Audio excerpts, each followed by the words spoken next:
I told no one when I won $22 million. I wanted to see who my family really was without the money on the table. My brother laughed at me. My parents prayed over me like I was cursed. But nothing could prepare me for what my sister did when she thought I wasn't listening. You know how every family has their roles. The joker, the worrier, the golden child.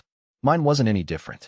My brother, Matt, always had that mocking grin ready, the kind that made every word sound like a punchline. My parents were the kind of people who thought prayer could solve unpaid bills, broken cars, and broken hearts. And my sister, well, she was the quiet one. The one who never said much, but watched everything. Growing up, we weren't rich. Dad worked odd jobs that came and went with the seasons. Mom managed part-time gigs and church events.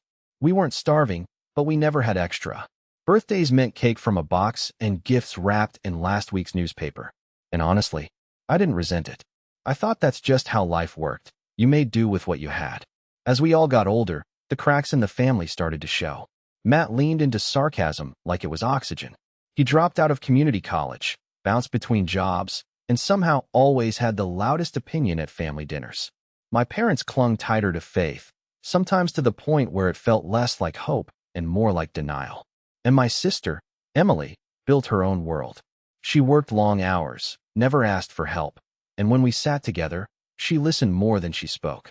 I used to think she was just shy. Later, I'd realize she saw more than any of us. When I won the lottery, $22 million, a number so big it didn't even feel real, I didn't jump up and shout. I didn't call anyone. I didn't even smile, not right away. Instead, I sat there staring at the ticket, hearing my own heartbeat, and thinking, if I tell them, who will they become? That thought hit me harder than the money itself. Because money does strange things to people. I'd seen it happen to friends, co-workers, even strangers on the news. Families torn apart by inheritances, siblings who stopped speaking after a will was read. And mine. We already had cracks. I knew money would pour into those cracks like gasoline on a fire. So I decided to wait, to stay quiet, to act like nothing had changed. I wanted to see them as they were, unfiltered. If I suddenly showed up with a new house or a new car, I'd never know what was real anymore. And maybe a part of me wanted proof of whether the love in this family was strong enough to survive the temptation of money, or if it had always been fragile, just waiting for an excuse to shatter. I thought keeping the secret would be simple. Just hold it in, live normally, and watch. But it didn't take long before small cracks widened into something uglier. Before the mocking turned cruel, before the prayers turned into whispers about sin and punishment, and before Emily, the one I trusted the most, did something I never expected. At the time, I had no idea the test I set up would turn into their test of me. The first crack came sooner than I expected. It was a Sunday dinner at my parents' place, the kind we'd had 100 times before. Meatloaf, mashed potatoes, overcooked green beans. The kind of meal that smelled like childhood and tension in equal measure. We were halfway through, and my dad had launched into one of his usual rants about hard work being the only true path. My mom nodded along, humming in agreement, and Matt smirked across the table like always. It was all so normal, until he leaned back, fork dangling from his hand, and said, "So, when are you finally going to stop being average?" I froze for a second. What's that supposed to mean? Matt chuckled, shaking his head. Come on, you've been playing it safe your whole life. Same job, same apartment, same boring car. You ever gonna do something real? Or are you planning on dying anonymous? It was the kind of jab he'd made before, but this time it hit different. Because sitting there, with $22 million in a hidden account, I knew I wasn't who he thought I was anymore. And yet I couldn't tell him. Not now. Not when the whole point was to see him without the money in the picture. So I laughed it off, though my chest tightened. At least I'm steady, I said. Better than bouncing between jobs every month. That wiped the grin off his face for about 2 seconds before he shrugged. Yeah, well, steady doesn't mean anything if no one remembers you. At least people talk about me. Not always in a good way, Emily muttered under her breath. It was so soft I almost thought I imagined it. But Matt's head snapped toward her, eyes narrowed, before he forced another laugh and speared a piece of meatloaf. My parents didn't step in. They never did. Dad just mumbled something about brothers competing makes them strong. And Mom started talking about how prayer could help us find our true paths. She clasped her hands together right there at the table, asking God to bless our futures, to lift us out of mediocrity, to give us signs. The words stung more than I wanted to admit. They weren't praying for health, or for peace, or even for unity. They were praying for more. For change. For what? A miracle? And I sat there, biting back the urge to say, your miracle already happened, and you don't even see it. After dinner, I lingered in the kitchen while Mom packed leftovers. She looked tired, older than the last time I'd really noticed. Out of nowhere, she said, I keep asking God to bless this family. Maybe He'll use one of you as the vessel. Maybe you'll be the one to carry us forward. Her eyes locked on mine, hopeful and heavy. I felt the words press against my throat, begging to escape. It's me. I already have it. But I swallowed them down with the lump in my chest. Because that was the deal I made with myself. Silence first. Truth later. What I didn't know then was that my silence wasn't going to protect me. It was going to paint a target on my back. It started small, the kind of details you almost brush off as coincidence. A change in tone, a glance that lingers too long, words that don't match the smiles that carry them. A week after that Sunday dinner, my dad called me out of the blue. He never calls me. Usually it's Mom. But his voice was overly casual, stretched thin like he was rehearsing lines. Hey son, just checking in. How's work? Same as always, I said. And your finances? You holding steady? Any investments? I was reading about these opportunities, long-term growth. I blinked at the phone. Dad had never, not once, asked me about money. Not when I was scraping rent together in my 20s, not when my car broke down and I had to bum rides for a month. Now suddenly he's talking about investments? I mumbled something vague and ended the call, but the unease lingered. Then Mom started showing up unannounced. Once with a casserole, another time with a bag of groceries I didn't ask for. She'd wander through my apartment like she was taking inventory. At first I thought she was just being maternal, but one day I caught her eyeing the stack of unopened mail on my counter. She asked, way too casually, any big news lately? Anything exciting? Nope, I said, maybe too quickly. She smiled, but it didn't reach her eyes. And Matt, he was the most obvious. He started needling me harder, jokes that didn't sound like jokes anymore. Man, if I ever win the lottery, I'll make sure to throw you a bone. You'd probably just save it for rent money anyway. He laughed, but his eyes stayed fixed on me, searching. I laughed too, but inside, a cold knot tightened. How the hell does he even bring up the lottery out of nowhere? That's when I started to wonder. Had they sensed something? Was I giving off some kind of signal without realizing? Or were they just sniffing around for weakness, hoping for any excuse to claim I owed them more than I already gave? Emily, though, she was different.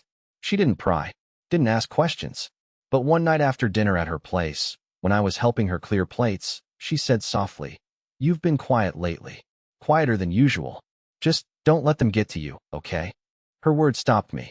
They weren't probing, they weren't fishing. They sounded like protection. But at the same time, they made me wonder, did she know something? Or was she just sensing the storm the same way I was? I went home that night with my mind spinning.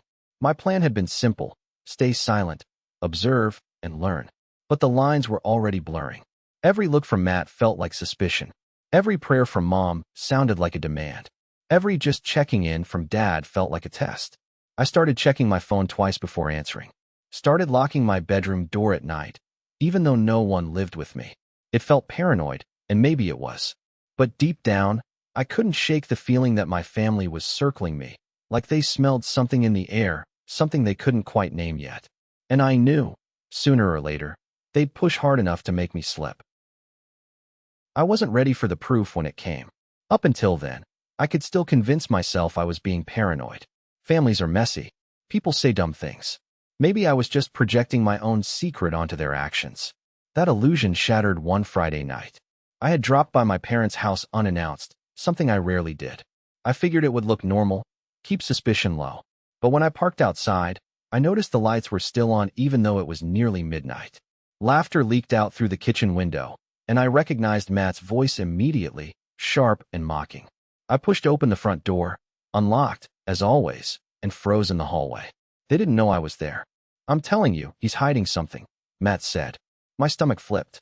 Dad's voice followed, low but certain. "I've had the same feeling. He's been different, like he's carrying something." Mom chimed in. "I've prayed on it, and I keep getting this sense of a blessing." but he won't share it with us. What kind of son hides blessings from his own family? Matt laughed again, bitter this time. Please, you think it's some holy sign? He's probably sitting on money. Or something big. Look at him lately. Won't talk, dodges questions. He's too steady, it's fake. I know it. There it was. Plain, undeniable. They weren't just suspicious, they were convinced. And worse, they were dissecting me like a problem to solve, not a person they loved. I stood frozen in the shadows of the hallway, my pulse pounding so hard I thought they'd hear it. For a second, I wanted to step in, slam my hand on the table, and scream, yes, I won. Yes, I have more money than you'll ever touch. And I stayed silent because of exactly this. But I didn't. I couldn't. Because now it wasn't just suspicion, it was strategy.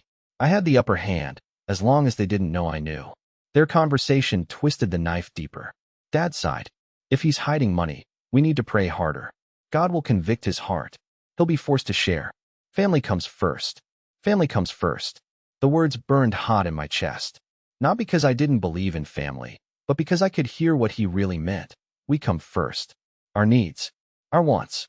You owe us. Matt snorted. Convict his heart? Please. If I find proof, I'll drag it out of him myself. That was the moment something inside me cracked. Proof. They were already planning how to catch me. How to expose me. My silence had turned me into prey in my own family. And then Emily's voice, soft but cutting through the noise. You're all ridiculous. Maybe he's just tired. Maybe he's finally learned not to tell you everything, because you tear him apart the second he opens his mouth. The room fell quiet.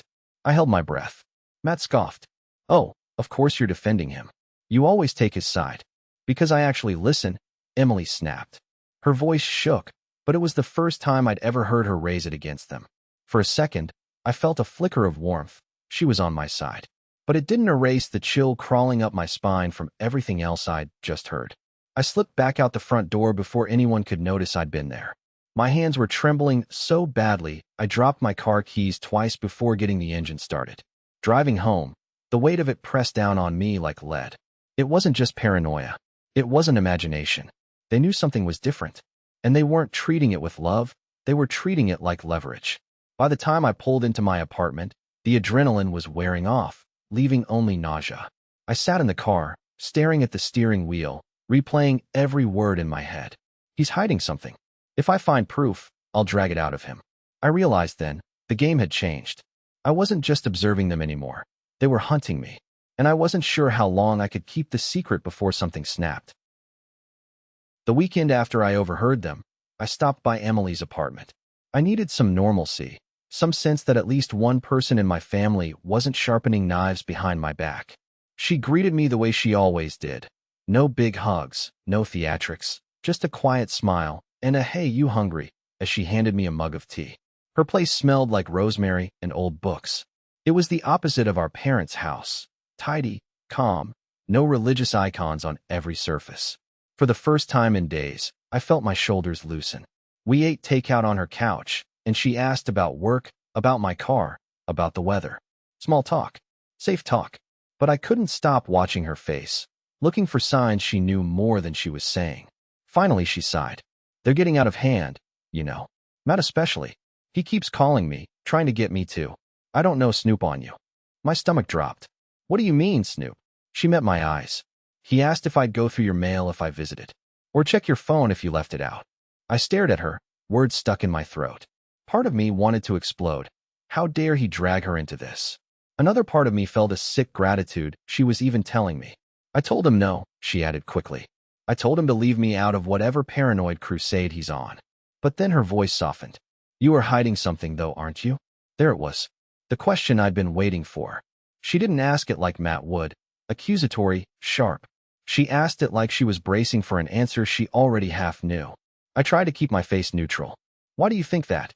She shrugged, eyes flicking away. You've been different. Careful. I've known you my whole life. You're not careful. You're steady, but you're not guarded. Now you are. And they feel it too. My throat tightened. And what do you think I'm hiding? I don't know.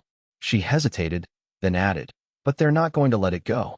Dad's been praying about it at Bible study. Matt's been talking to his friends. Mom thinks God gave you something you're supposed to share. They're building a story in their heads, and in that story you're selfish if you don't give it to them. Her words hit harder than Matt's mocking or my parents' prayers.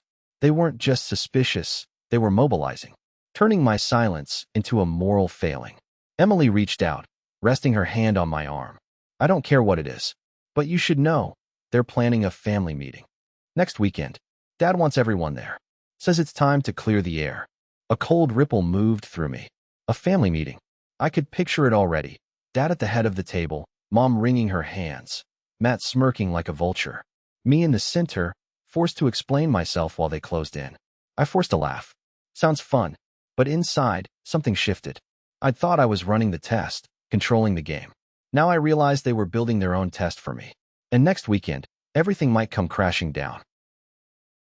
The week leading up to that so-called family meeting felt like a countdown to execution. Every text from Mom, every half-hearted joke from Matt, every voicemail from Dad, it all sounded loaded, like they were just waiting for me to crack. At night, I'd lie awake, staring at the ceiling, imagining scenarios. One version had me slamming down the winning ticket in the middle of their prayer circle, watching their jaws drop. Another version had me wiring money to some private account overseas, disappearing, and letting them wonder forever. And then there was the darkest version, the one where I said nothing, let them claw at each other until their suspicions destroyed whatever was left of the family. Each option made me sick. I thought about Emily most of all. She'd been honest with me, warned me, even defended me at their table. If anyone deserved to know the truth, it was her. But what if telling her was just the first domino? What if her knowing meant eventually everyone knew? I hated the paranoia curling around me like smoke. These were my parents, my brother, my sister, people I'd eaten birthday cake with, watched fireworks with, shared cramped road trips with. And now every memory was tangled with suspicion. Were they ever proud of me for me? Or was it always about what I could provide? Sleep didn't come easily.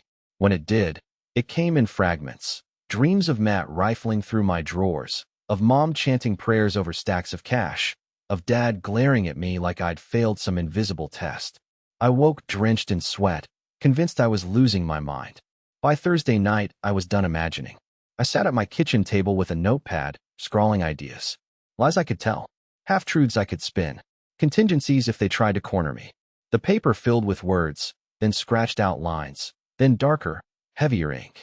I realized I wasn't preparing for a conversation. I was preparing for battle. And in the pit of my stomach, one truth settled heavier than all the rest.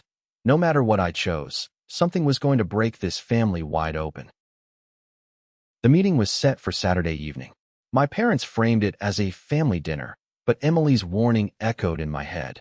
This wasn't dinner, it was interrogation. I drove over rehearsing every line. Keep calm. Stay vague. Don't give them anything concrete. Let them show their cards first. When I walked in, the living room had already been rearranged. No TV on, no football game humming in the background. Just chairs pulled into a stiff circle. The smell of pot roast lingered from the kitchen, but no one was eating. My dad sat straight-backed, Bible in his lap. Mom twisted a napkin between her hands. Matt lounged in his chair, smirking like he'd already won. Emily sat off to the side, arms crossed, jaw tight. Glad you could make it, Dad said, his tone too formal to pass as casual. I nodded, took a seat, waited. It started slow, questions disguised as conversation. How's work going? Any changes lately? You've been quieter than usual. Each one sharpened just enough to feel like a blade pressed against my skin. I answered with the blandest phrases I could muster. Work's steady. Life's the same. Just tired, I guess. But Matt wasn't satisfied. He leaned forward, eyes locked on mine. Come on, man. Cut the act. We all know something's up. You're hiding something, and honestly, it's pathetic at this point. Mom hissed his name, but didn't actually stop him. Dad cleared his throat like he was about to deliver a sermon. Son, God calls us to live in truth. If there's a blessing you've received, it's not meant to be hoarded. It's meant to uplift your family. There it was. The accusation, finally spoken out loud. My pulse roared in my ears, but I forced a steady smile. What makes you so sure I'm hiding anything? Silence. Then Matt barked a laugh. Because you're a terrible liar. And because you've been acting like a man who just struck gold. Admit it, you're sitting on something. For a second, I considered blurting it out just to wipe that smug grin off his face. But instead, I leaned back and said, if you're so sure, prove it. The smirk faltered, just for a heartbeat, but I saw it. Dad frowned. This isn't a game. We're your family. We deserve honesty. Emily's voice cut in, sharp and unexpected. No, you want control. That's what this is about. You don't get to ambush him just because you're suspicious. Matt snapped back. Why are you defending him? Unless you know something too. The room bristled with tension. I held my ground, my heart pounding, but outwardly calm. For the first time, I felt like maybe I had the upper hand. My silence had forced them to show their desperation. Finally, I stood. I don't owe anyone here an explanation. If you don't trust me without proof, that says more about you than me. I walked toward the door, pulse hammering, half expecting someone to grab my arm. No one did. For a moment, I thought I'd won, that my control was intact. But the calm I felt on the drive home was a lie. Because what I didn't realize yet was that walking out of that room wasn't the end of their suspicion. It was the spark that set the fire. For a few days after the family meeting, life actually felt lighter. No more surprise calls from Dad. No more casseroles from Mom. No text from Matt dripping with sarcasm. The silence was almost eerie, but I convinced myself it meant they'd backed off. At work, I caught myself smiling for no reason. I even went out for a drink with coworkers, something I hadn't done in months. For the first time since the ticket, I felt like maybe I'd managed it, kept the secret, kept my life steady, proven I could control the fire instead of feeding it. Emily checked in once, just a short text. You okay? I replied, yeah, I think it's over. I wanted to believe it. Saturday morning, I took a long drive with the windows down, music blasting, the kind of drive that makes the world feel wide open. I stopped for coffee, lingered in a bookstore, bought myself a jacket without glancing at the price tag. Small indulgences, quiet victories. Nobody knew. Nobody could touch me. That night, I slept deeply for the first time in weeks. No nightmares. No sweats. Just the steady rhythm of my own breathing in a room that felt safe again. But safety is a tricky thing. It tricks you into lowering your guard. Because while I was savoring the silence, they weren't done. They were regrouping, plotting. The calm wasn't peace, it was strategy. And when the storm broke, it hit harder than anything I'd prepared for. The storm broke on a Tuesday night. I'd just gotten home from work, still in my tie, when my phone lit up with a barrage of notifications. Group texts, missed calls, even a voicemail. At first, I thought something terrible had happened. But when I opened the family group chat, my stomach dropped. Matt had posted a photo of my car parked outside the bank. A grainy, zoomed-in shot that must have been taken from across the street. Caption: so much for steady and boring. Care to explain, bro? The messages that followed were a blur. Mom asking if everything was okay. Dad quoting scripture about honesty before the Lord. Matt firing off laughing emojis like it was a game. I froze, pulse pounding. I hadn't done anything wrong. Just a routine visit with my financial advisor, something I'd been careful to keep discreet. But to them, it was blood in the water. Proof that I was hiding something. Within an hour, Matt was calling nonstop. Then Mom. Then Dad. I didn't pick up. Instead, I stared at the photo again and again, while rising in my throat. He'd followed me. He'd actually followed me. That night, I barely slept. Every sound outside my apartment made me jump. By morning, I was running on adrenaline and coffee, trying to convince myself it would blow over. But by evening, another bomb dropped. Emily called, her voice tight. They're planning to confront you. Again. This weekend. I groaned. Another family meeting? Worse. They want to stage an intervention. Dad thinks you've fallen into secret sin. Mom says she's been praying for clarity. And Matt, she hesitated. Matt's bragging he's going to expose you in front of everyone. The word expose sent a chill down my spine. Expose me for what? I asked. For whatever he thinks you're hiding. He doesn't care if he's right. He just wants to humiliate you. I clenched the phone so tight my hand hurt. So what? You're saying they're going to drag me into the living room like some kind of criminal? Emily's silence was answer enough. That weekend came faster than I wanted. I walked into my parents' house and felt the tension before anyone said a word. Mom was already crying, dabbing at her eyes with a tissue. Dad stood stiff, Bible in hand. And Matt looked like a man who'd been waiting for this moment his whole life. He slammed a folder onto the table the second I sat down. Look familiar? Inside were printouts of photos, my car at the bank, screenshots of property listings I'd bookmarked online, even a blurry shot of me talking to a man outside a cafe. You've been spying on me, I said flatly, my voice colder than I intended. Matt grinned. Call it concern. You've been lying to us, and I'm not letting you drag this family down with your secrets. Mom gasped. Dad muttered something about light exposing darkness. I stared at the folder, then at Matt, and for the first time in this whole ordeal, I felt something stronger than fear, rage. This isn't concern, I said. This is obsession. You want me to fail so badly you're inventing crimes. Matt shrugged, smug. Then tell us the truth. Unless you're too much of a coward. The room went dead silent. All eyes turned to me. For a split second, I wanted to slam the secret on the table. Tell them everything. Watch their self-righteous faces crumble. But then I saw Mom's hopeful eyes, Dad's judgmental stare, Matt's sneer. None of them wanted me. They wanted what they thought I owed them. I pushed the folder back across the table.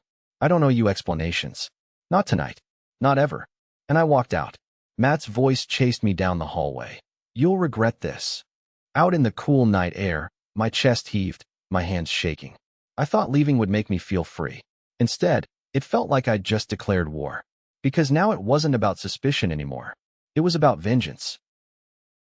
The week after I walked out of that intervention was the loneliest of my life. The calls didn't stop. If anything, they escalated.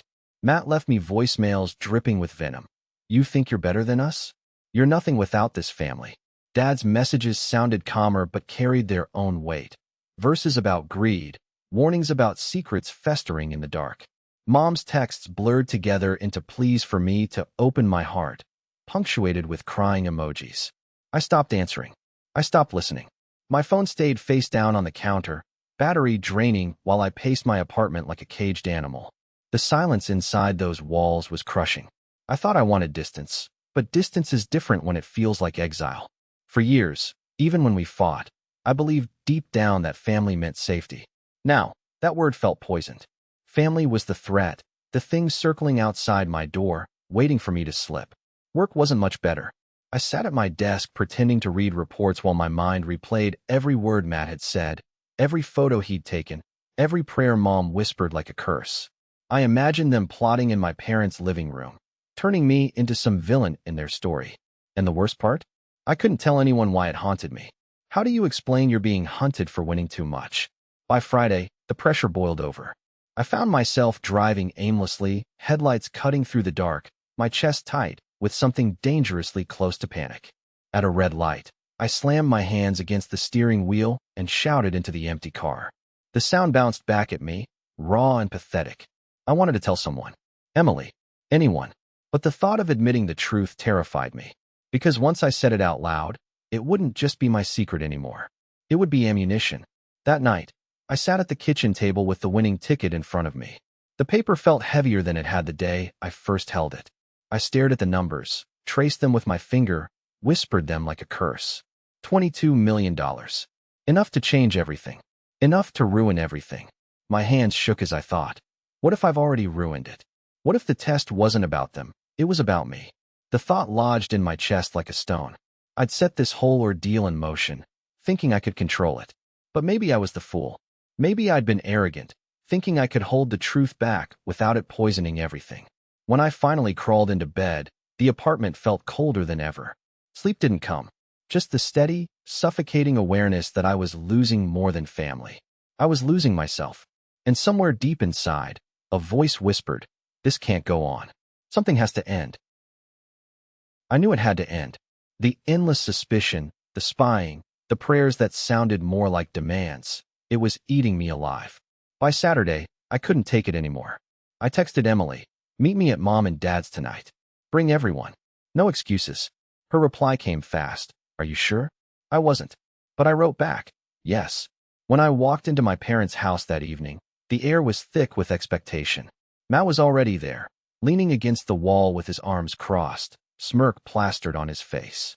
Mom sat at the table, tissues in hand, eyes red like she'd been rehearsing tears. Dad stood in the corner, Bible open, like he was preparing a courtroom statement. Emily was near the window, arms folded, looking at me with something between worry and defiance. "Finally decided to face us," Matt said.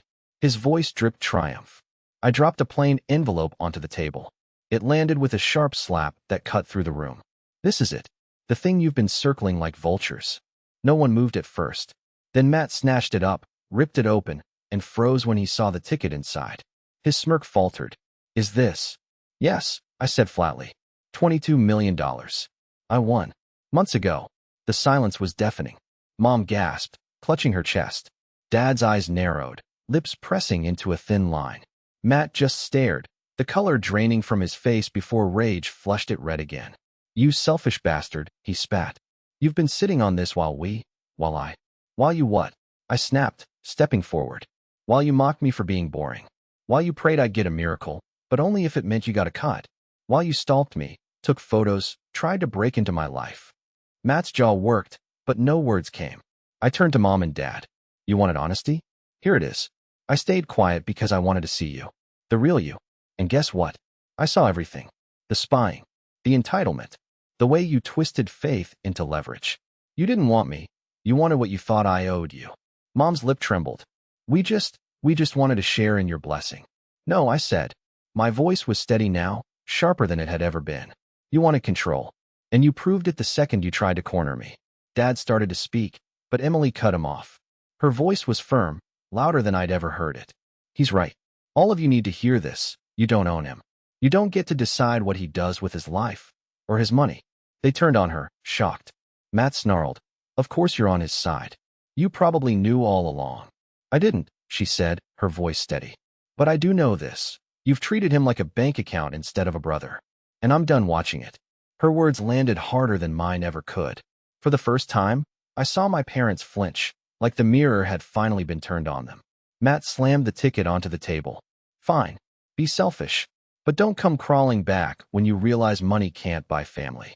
I picked up the ticket, slipped it back into the envelope, and slid it into my pocket. You're right about one thing. Money can't buy family. But family can destroy itself chasing money. And you just proved it. I walked to the door. Emily followed. Behind us, Mom sobbed. Dad muttered something about judgment. Matt cursed under his breath. But none of it mattered anymore. Out on the porch, Emily touched my arm. You know this changes everything, right? I nodded. Yeah, it does. But at least now I know where I stand. For the first time in months, the weight in my chest lifted. The secret was out. The test was over. And the truth, as ugly as it was, finally belonged to everyone.